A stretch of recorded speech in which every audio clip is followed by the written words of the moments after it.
अब हम लोग कंटिन्यू करते हैं, पिछले क्लासेस का कंटिन्यूएशन है ये। यहाँ पर जनवरी 10 next transactions sold goods to Shyam ₹1700। तो यहाँ पर हमने क्या किया, हमने पहले हम देख लेते हैं कि हमारा कौन सा 2 अकाउंट है जो इफेक्टेड हुआ इस ट्रांजेक्शंस में। तो पहले हमारा आ गया सेल्स और दूसरा हमने किसको बेचा, श्याम को बेचा। तो यहाँ पर फिर से मैं एक्सप्लेन कर रहा हूँ, हमने क्या किया, सेल्स किया। किसको किया, श्याम को किया। तो हमारा 2 अकाउंट क्या है, एक सेल्स है और दूसरा श्याम है। तो हम यहाँ पर लिख लेते हैं सेल्स अकाउंट। दूसरा क्या है, श्याम अकाउंट, श्याम्स अकाउंट। तो ये 2 अकाउंट हमने नोट कर लिया जो इस ट्रांजेक्शन्स में इफेक्टेड है। अब हमको ये पता करना है कि ये दोनों है क्या। सेल्स हमारा क्या है, जैसे कि आपको मैंने पिछले समझाया था, सेल्स हमारा इनकम है, यानी कि इसके जरिए हम इनकम लेते हैं। तो ये हमारा इनकम हो गया। अब इनकम क्या है, इनकम अगर हम देखें तो इनकम नॉमिनल में आता है, तो ये नॉमिनल है। और नॉमिनल में इनकम हमारा क्या है, नॉमिनल में इनकम हमारा क्रेडिट है, तो इसको हम लोग क्रेडिट कर देंगे। नेक्स्ट क्या है, श्याम। श्याम क्या है, पर्सन, वो एक व्यक्ति है। तो ये कौन सा अकाउंट होगा, पर्सनल, क्योंकि पर्सन से पर्सनल आया है, तो पर्सनल। अब पर्सनल में हमको ये देखना है कि श्याम को मिल रहा है या वो दे रहा है। यहाँ पर हम गुड्स सेल कर रहे हैं, किसको कर रहे हैं, श्याम को कर रहे हैं। तो श्याम को यहाँ पर गुड्स मिल रहा है, तो वो क्या है, रिसीवर। और रिसीवर होगा तो डेबिट। ये देखिए रिसीवर डेबिट है पर्सनल अकाउंट। तो यहाँ पर हमको पहले ट्रांजैक्शंस क्या हुआ कि हमने श्याम को सामान बेचा है, कितने का, 1700 का सामान बेचा है। ये उसका कॉस्ट ऑफ गुड्स है जो हमने बेचा है, ये हमारा प्राइस नहीं है जो हमको मिला है। तो यहाँ पर ये ट्रांजैक्शंस क्या हो गया, ये क्रेडिट ट्रांजैक्शंस हो गए। तो यहाँ पर सेल्स अकाउंट आएगा, और क्योंकि ये क्रेडिट ट्रांजैक्शंस है तो उस व्यक्ति का भी हमको नाम लिखना है, रिकॉर्ड में रखना है जिसको हमने उधारी में सामान दिया है, नहीं तो हमको पता ही नहीं चलेगा कि हमने किसको किसको उधारी में सामान दे रखा है। तो इसलिए वो श्याम का नाम भी आएगा। अब सेल्स क्या है, इनकम है। अब इनकम नॉमिनल में आता है, और नॉमिनल में इनकम क्या होता है, क्रेडिट होता है। Next Shyam account. Shyam account persons है और वो पर्सनल अकाउंट है। यहाँ पर जब हम सामान बेच रहे हैं तो श्याम को सामान मिल रहा है, वो रिसीवर है, तो रिसीवर है तो डेबिट होगा। अब चलते हैं हम लोग अगला ट्रांजैक्शंस में। गुड्स रिटर्न टू सोहन, यानी कि सोहन को हम सामान लौटा रहे हैं। तो हम गुड्स जब किसी व्यक्ति को लौटाएंगे तब कब लौटाएंगे, जब हम पहले उससे परचेज कर चुके होंगे, तभी हम उसको लौटाएंगे। अब मैं सामान किसी और से खरीदा, किसी और को लौटा रहा हूँ, ऐसा तो हो नहीं सकता। तो हम सामान अगर किसी से खरीद के रखे हैं और उसमें कोई प्रॉब्लम आया है तो उसी व्यक्ति को हम अपना सामान रिटर्न करेंगे।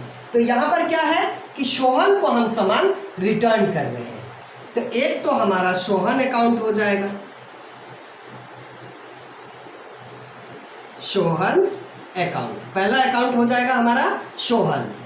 दूसरा गुड्स रिटर्न कर रहे हैं। गुड्स रिटर्न कब करेंगे, पहले हमने शायद उससे परचेज कर रखा है, पहले हमने उससे परचेज कर रखा था। अब हो सकता है कि गुड्स में कोई प्रॉब्लम आया हो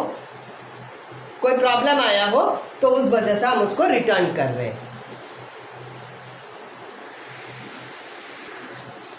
तो हम यहाँ पर थे गुड्स रिटर्न में। अब हम रिटर्न कर रहे हैं, जैसे कि मैंने बताया कि अगर हम किसी से परचेज कर रखे हैं तो हम उसको रिटर्न कर सकते हैं। क्यों रिटर्न कर सकते हैं, अगर उसमें कोई स्पेसिफिकेशन का प्रॉब्लम है या कोई डिफेक्टिव गुड्स है या डैमेज्ड गुड्स है तो हम उसको रिटर्न करते हैं। तो वो क्या होगा, परचेज रिटर्न। जब हम किसी व्यक्ति को रिटर्न करते हैं तो वो मतलब होता है कि परचेज रिटर्न है वो। तो यहाँ पर सेकंड अकाउंट्स क्या होगा, purchase return, purchase return account. अब यहाँ पर सोहन, सोहन क्या है, पर्सन है, और पर्सन कहाँ से आता है? पर्सनल से। अब यहाँ पर पर्सनल क्या होता है? पर्सनल में हमको ये देखना है कि सोहन को मिल रहा है या सोहन दे रहा है। क्योंकि हम यहाँ पर गुड्स को रिटर्न कर रहे हैं तो सोहन को क्या हो रहा है? मिल रहा है। तो वो क्या है? रिसीवर, और रिसीवर होगा तो डेबिट। नेक्स्ट आता है परचेज रिटर्न अकाउंट। अब परचेज रिटर्न हम रिटर्न कर रहे हैं, क्या कर रहे हैं? क्या रिटर्न कर रहे हैं? गुड्स रिटर्न कर रहे हैं, तो ये क्या हो जाएगा? रियल। अब यहाँ पर अगर गुड्स हम रिटर्न कर रहे हैं तो यहाँ पर सामान आ रहा है कि जा रहा है? तो यहाँ पर सामान जा रहा है, तो ये क्या है? गोज आउट, और गोज आउट होगा तो क्या होगा? क्रेडिट। तो ये हो गया। अब चौथा transaction, goods return by Shyam ₹600। यहाँ पर हमने क्या किया? हमको श्याम ने रिटर्न किया सामान, क्योंकि देखो यहाँ पर सोल्ड गुड्स टू श्याम, हमने पहले सामान बेचा था श्याम को। कितना? 1700 रुपये का सामान हमने बेचा था। हो सकता है कि जो सामान हमने बेचा है उसमें कुछ सामान जो है not according to the specification है, मतलब जो स्पेसिफिकेशन का हम मांग रहे थे वो स्पेसिफिकेशंस का नहीं है। अब स्पेसिफिकेशन मतलब क्या है? जैसे मान लो कि हमने कुछ कपड़े मंगाए हैं और हमने कॉटन कपड़े मंगाए थे, लेकिन बाय मिस्टेक उसमें से 2-4 कपड़ा जो है वो सिल्क का आ गया, तो इसको हम लोग क्या बोलते हैं? Not according to the specification. तो यहाँ पर क्या हुआ? Goods return by Shyam.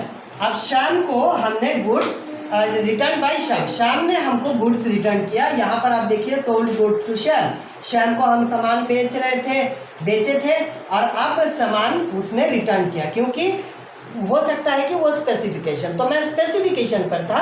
तो स्पेसिफिकेशन क्या होता है कि मान लीजिए मैं कॉटन का कपड़ा मंगाया और अगला जो व्यक्ति है वो कॉटन के जगह कॉटन का भेजा, लेकिन उसमें से कुछ कपड़े जो है वो सिल्क का भेज दिया, तो not according to the specification हो गया। या फिर कुछ कपड़े ऐसे भेजे जो प्रॉपर्ली स्टिच्ड नहीं है या इम्प्रॉपर है, ढंग का कपड़ा नहीं है, कहीं फटा है या डैमेज्ड है। तो इस तरह का सामान जब होता है तो रिटर्न आप कर भी सकते हो और रिटर्न आपको लेना भी होगा। तो यहाँ पर हम क्या कर रहे हैं? सामान को 600 रुपये का सामान हम रिटर्न ले रहे हैं, किससे? श्याम से। तो एक हो गया हमारा श्याम अकाउंट, एक हो गया हमारा श्याम अकाउंट, और दूसरा हो जाएगा सेल्स रिटर्न, क्योंकि यहाँ पर श्याम को हमने सामान बेचा था, सोल्ड किया था, तो वो सेल्स रिटर्न हो जाएगा, सेल्स रिटर्न अकाउंट। अब यहाँ पर एक चीज और मैं बताना चाहूंगा, जब भी लिखा रहेगा गुड्स रिटर्न टू, ये टू जब लिखा रहेगा दैट मीन्स परचेज रिटर्न है, और अगर बाय लिखा रहता है तो उसका मतलब होता है सेल्स रिटर्न, ये भी एक इंडिकेशन है। तो जनरली क्या होता है कि आपको ट्रांजैक्शंस कंपेयर करके लिखना ज़्यादा सही रहता है, लेकिन अगर आपको कभी कन्फ्यूजन्स होता है तो उसके लिए मैं बता रहा हूँ एक शॉर्टकट कि अगर टू लिखा होता है तो यहाँ पर परचेज रिटर्न होगा, और अगर बाय लिखा होता है तो वो सेल्स रिटर्न होगा। अब हम देख लेते हैं कि श्याम कौन है। श्याम एक व्यक्ति है, पर्सन है। अब ये पर्सन है तो क्या होगा? पर्सनल।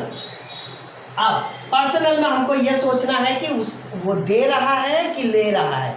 यहाँ पर क्या कर रहा है? श्याम रिटर्न गुड्स को रिटर्न कर रहा है, मतलब वो दे रहा है, तो वो क्या हो गया? गिवर, और गिवर क्या होता है? Credit. Next sales return. Sales return क्या होता है? सेल्स रिटर्न आपका, आप रिटर्न कर रहे हो, क्या रिटर्न कर रहे हो? गुड्स को रिटर्न कर रहे हो, और गुड्स क्या होता है? रियल होता है। अब रियल में यहाँ पर सामान हमारे पास आ रहा है या जा रहा है, तो यहाँ पर अगर हम देखें तो श्याम हमको सामान रिटर्न किया है, इसका मतलब सामान जो है हमारे पास रिटर्न आ रहा है। तो यहाँ पर लिखेंगे हम लोग कम्स इन, और कम्स इन क्या होता है? डेबिट। तो यहाँ ये 4-5 एग्जाम्पल्स मैंने लिया जिससे हमको ये समझ में आता है कि कैसे हम लोग जर्नल एंट्रीज को सेट करते हैं। ये जर्नल एंट्रीज नहीं है, लेकिन ये एनालिसिस है, और ये हमको मदद करता है रूल्स, डेबिट और क्रेडिट का रूल्स को अप्लाई करना कैसे हमको अप्लाई करना है वो हम इसमें से, इस वीडियो से सीख सकते हैं। तो ये एक एग्जाम्पल्स था, इस तरह का एग्जाम्पल्स और भी मैं अपलोड करूँगा, तो आप इसको एग्जाम्पल्स को ये बहुत अच्छे से देखिए। और इस वीडियो को देखते समय पहले जो वीडियो है उसको भी देखिए, तो कंटिन्यूएशन में दोनों वीडियो है और दोनों वीडियो में एनालिसिस दिया हुआ है, इसको अच्छी तरह से आप सुने और समझे। Thank you.